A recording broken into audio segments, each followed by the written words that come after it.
Good afternoon, ladies and gentlemen. Thank you very much for being here today. It is my pleasure to introduce Secretary of Defense Lloyd J. Austin III. The Secretary will deliver opening remarks and then has time to take a few questions. Please note that I will moderate those questions and call on our journalists. And due to our schedule today, I would ask you to please limit your follow-ups and appreciate your assistance with this. With that, Mr. Secretary, over to you, sir. Thanks, Patrick. Good afternoon, everyone. We've had a great few days of discussion with my fellow ministers of defense. But before I get to that, let me add a few words about the terrible situation in Israel. We are appalled by the emerging scope of the atrocities committed by the terrorists of Hamas. Our hearts are with all those whose loved ones were murdered or wounded or taken hostage. No country would live with the wholesale killing and kidnapping of innocent people, including the very old and the very young. Yesterday, I mentioned the changes to our force posture to reinforce deterrence in the region. And I want to underscore that message. Nobody should try to take advantage of this vile Hamas assault to cause more bloodshed or instability.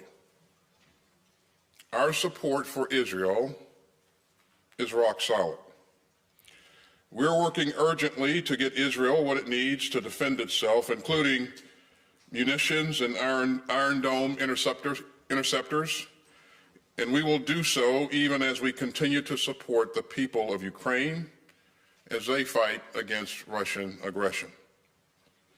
But make no mistake, we can and will stand by Israel even as we stand by Ukraine. The United States can walk and chew gum at the same time. So let me turn to the agenda of this defense ministerial. Especially in challenging times, it's great to be back at NATO. Let me thank Secretary General Stoltenberg for bringing us all together today and for all of his leadership. Now, this was our first meeting of defense ministers since the Vilnius summit in July. Our leaders made historic decisions at Vilnius to enhance NATO's deterrence and defense, and we also had the privilege of welcoming Finland, which joined a NATO summit for the first time as an ally. Let me urge all of our allies to support the immediate accession of Sweden, which is both a proud democracy and a highly capable defense partner. Vilnius was a watershed for NATO's collective deterrence and defense. Our leaders endorsed NATO's new family of regional defense plans, and that will significantly improve our ability to deter and defend against any threat. We also established a new multinational and multi-domain allied reaction force. And this new force will provide more response options to threats and crises across all domains.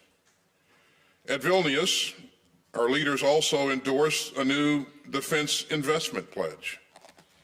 And that pledge affirmed our shared commitment as allies to spend at least 2% of GDP on defense. Let me also underscore the words of at least 2%. We urgently need to do more to fulfill the commitments that all of our leaders have made, and this investment will help us strengthen our defense industrial bases and standardize critical munitions and improve NATO interoperability. NATO's new Defense Production Action Plan will guide this important work. It will aggregate demand to meet our capability targets and encourage multinational cooperation and foster more agile procurement and enhance our transparency with industry. Finally, at Vilnius, we reaffirmed our enduring commitment to a free and sovereign Ukraine. We established the NATO-Ukraine Council. we agreed to develop the comprehensive assistance package into a multi-year program for critical non-lethal aid. We expanded NATO's practical non-lethal support for Ukraine, including medical supplies and MREs. And that complements bilateral security assistance that the United States and other countries around the world have provided to Ukraine over the past 20 months. And I should say again that the Ukrainian forces continue to make steady progress in their counteroffensive. So today we discuss the work that we've done together since Vilnius to implement these important decisions. And that included conversations on several key issues, including deterrence and defense to support Ukraine and NATO's ongoing operations in the Western Balkans and in Iraq. So it was a productive day, and I am tremendously proud of all the progress that NATO has made. We've still got a lot more to do, but we will get it done together. And we will live up to the commitments that we have made to ourselves and to each other. Now let me be clear. NATO is a defensive alliance, and we will not be drawn into Putin's illegal war of choice, but we will stand up for Ukraine's right to defend itself. And we will continue to strengthen this alliance for the challenges to come, and we will defend the sovereignty and territory of every NATO ally. America's commitment to that mission is ironclad, and so is our commitment to Article 5. And one last thing. We're especially proud that we'll be hosting our allies next summer at the Washington Summit. And we're excited to come together to commemorate the 75th anniversary of this great alliance. So thanks again for being here. And with that, I'll be happy to take a couple of questions. Thank you, Mr. Secretary. First question will go to Gordon Leubold, Wall Street Journal. I know you like multi-part questions, so I'm going to make two different questions real quick. The first one is the crisis in Gaza has amounted to a moment of emotion for the Israelis and for the world. Prime Minister Netanyahu referring to Hamas militants as dead men walking, your own people referring to an ISIS moment. Into this emotion and into this conflict, the U.S. is pouring munitions, weaponry, and other things. I'm wondering what assurances or what conditions even have you asked for from the Israelis to make sure that some of this weaponry, that's American weaponry, is used discriminately and not indiscriminately and potentially killing innocent civilians in Gaza? And then the second question is just, is ISR coverage part of the package of offerings? And I guess a third one, have you seen any amassing of any Hezbollah forces along the border? Thank you. Any massing of Hezbollah forces? Yeah. In terms of, thanks, Gordon, for the questions, but even though there were like 6 of them, but in terms of conditions that we would place on the security assistance that we're providing to Israel, we've not placed any conditions on the provision of this equipment.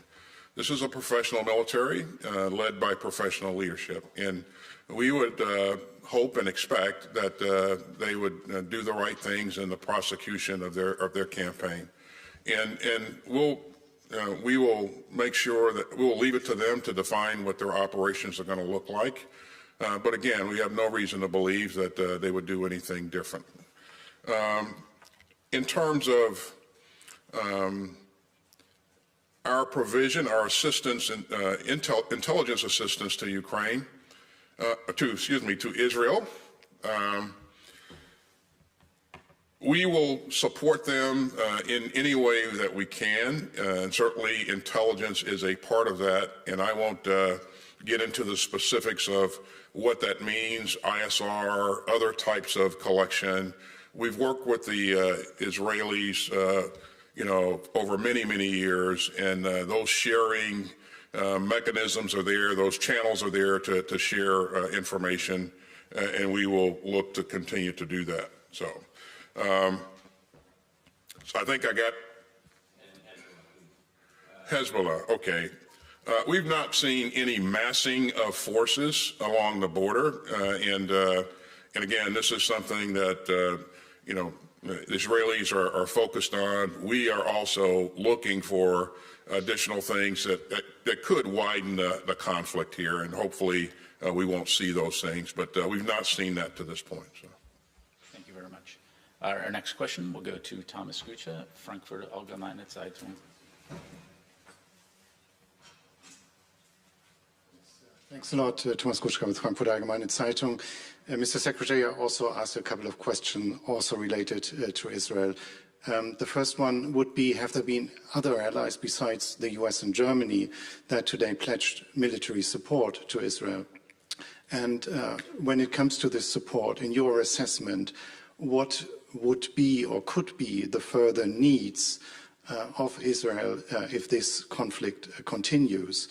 And a third question, somewhat related to what my colleague asked, Secretary General Stoltenberg told us after the meeting, or he made an announcement after the meeting, that allies have made clear Israel has a right to defend itself, but with proportionality. Could you please explain if you share this statement with proportionality and what it actually entails in a situation like this? Thank you. Yeah, so as we were briefed by Minister Gallant earlier today, what we heard from allies in the room was a unity among all of the allies in terms of strong support for Israel, and unity in condemning the horrible actions of Hamas. What the United States is doing, you've heard us talk about a number of times, and that is we're moving rapidly to provide Israel what it needs to continue to protect its citizens and to protect its territory. And you've already seen the evidence of that happening, and that will continue.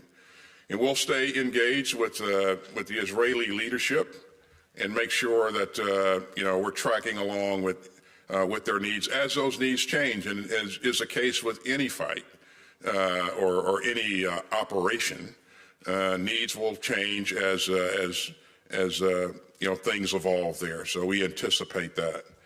I've talked to Minister Gallant just about every day since this began. We had a great relationship leading into this, and that made it very easy for us to connect and exchange information in frank and open ways.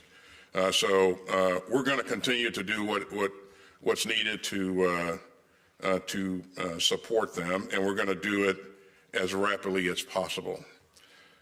In terms of needs for Israel going forward, again, I go back to what I just said. This will evolve, and those needs will emerge, and we'll let Minister Gallant and the Israeli leadership define what those requirements are. We'll try to anticipate as best we can, and I am sure that countries on a bilateral basis will engage Minister Gallant and work with them, and if they can provide assistance or resources, and they will do that. I would agree with Secretary General in that the Israelis have a right to protect their people, and we would expect that they're going to remain focused on that. So, and I won't try to define proportionality for you. So. Thank you very much. Our next question will go to Will Dunlop, Agency France Press. I'll keep it to two questions. Secretary Austin, first, did the United States have any advance warning or other indication that Hamas would attack Israel? And second, there have been contradictory reports about Iran's potential role. What's the latest U.S. assessment on Tehran's involvement in or knowledge of the Hamas attack? Thank you. Give me that second piece again. There have been contradictory reports about Iran's potential role in the attacks, if any. What is the latest U.S. assessment on Tehran's involvement in or knowledge of the attack? We'll take the second part first. And I think you heard us say yesterday, well, that we've not seen any indication that Iran was involved in the planning or the execution of this attack. We've not seen any of those indications yet. And this is something that we remain focused on. And of course, you know, what we know at this point is that there are no indications that that was the case. But again, we will remain focused on this. We also know that Iran has a long track record of supporting Hamas. And so there's a relationship there that extends over the years. But in terms of their active participation in the planning and the execution of this attack, we've not seen any indications of that yet. So, in terms of early warning or our indications and warning that we may have had to that this was going to occur, of course, Will, if we had those indications, we would share them with Israel. But to my knowledge, we did not see that. So. We'll go to Stuart Lau, Politico EU. Stuart Lau from Politico. Mr. Secretary, a couple of questions. First, regarding the disruption of the undersea cables between Finland and Estonia, is there any indication that Russia may be behind this, and what possible action should NATO consider if state actors are behind it? And a second question about military commitment to Europe. Is there any indication that future delivery of Iron Dome to Israel might come at a cost of existing security commitments to Europe, especially Poland? Thank you. First, I am certainly aware of the reports of the attacks on the infrastructure, undersea infrastructure there, and I have been in touch with my colleagues in Finland and Estonia. They are investigating this, and so because they are investigating this, I won't speculate on who may have been involved. I think the right thing to do is to wait for the results of the investigation. I will tell you that we have offered our help to Finland, anything that they need to conduct this investigation. We stand ready to provide. In terms of Iron Dome, you know, what's being provided to Israel, and will that disadvantage other countries in Europe? I certainly don't think so. I think, again, for our focus is to make sure that we get Israel what it needs in order to protect itself and protect its sovereign territory. So, and I won't speculate on, you know, one way or the other on, you know, but I will tell you that Poland is, you know, has a lot of capability, and as you may know, I am in contact with my Polish counterpart on a routine basis, and they have played a key role in providing security assistance to Ukraine. So I think, again, my focus is going to continue to be to support Ukraine and to provide support to Israel as rapidly and as effectively as we can. And so I'll leave it at that. Ladies and gentlemen, that is all the time we have for today. This concludes the press conference. Thank you very much for coming. I'll get that, sir. Yeah, I got it.